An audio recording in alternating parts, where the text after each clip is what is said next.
Urine infection এমন একটা সমস্যা যার কারণে প্রেগনেন্ট মহিলাদের অ্যাবর্শনও হয়ে যায়, মানে হচ্ছে বাচ্চা নষ্ট হয়ে যায়। অ্যান্ড ইউরিন ইনফেকশন এমন একটা সমস্যা যা দীর্ঘদিন থাকলে আপনার কিডনিতে জটিল সমস্যা দেখা দিতে পারে। অ্যান্ড হচ্ছে আমাদের দেশের 100 জন লোক যদি ইউরিন টেস্ট করায়, ইউরিনারি করায়, তাহলে হচ্ছে দেখা যাবে যে 99% মানুষই ইউরিন ইনফেকশনে আক্রান্ত। তার প্রধান কারণ হচ্ছে পানি কম খাওয়া। আমরা পানি খুব কম খাই, পরবর্তীতে সমস্যা হয়, আমাদের তল পেটে ব্যথা শুরু হয়, তারপর হচ্ছে আমরা যে হসপিটালে অ্যাডমিট হই।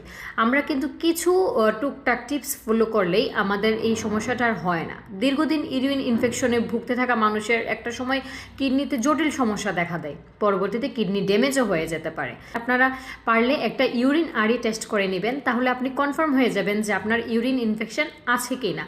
তাহলে যদি ইউরিন ইনফেকশন থাকে তাহলে হচ্ছে ডাক্তারের শরণাপন্ন হয়ে অ্যান্টিবায়োটিক ওষুধ শুরু করবেন।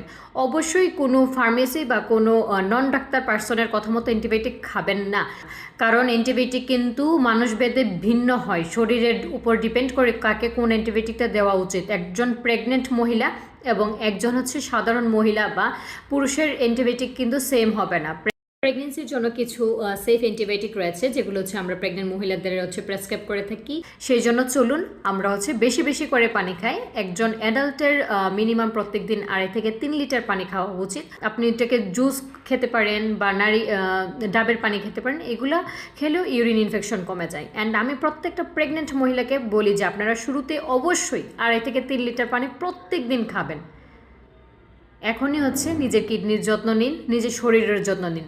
পানি শুধু হচ্ছে আমাদের শরীর ভালো রাখে এমন না, আমাদের ত্বকও ভালো রাখে। স্কিনের প্রবলেম, অনেক প্রবলেম তৈরি হয় পানি খাওয়ার থেকে। ডিহাইড্রেশন হয়ে যায় মানুষের, ডিহাইড্রেটেড লাগে, স্কিনগুলো কেমন শুষ্ক রুক্ষ সূক্ষ্ম লাগে।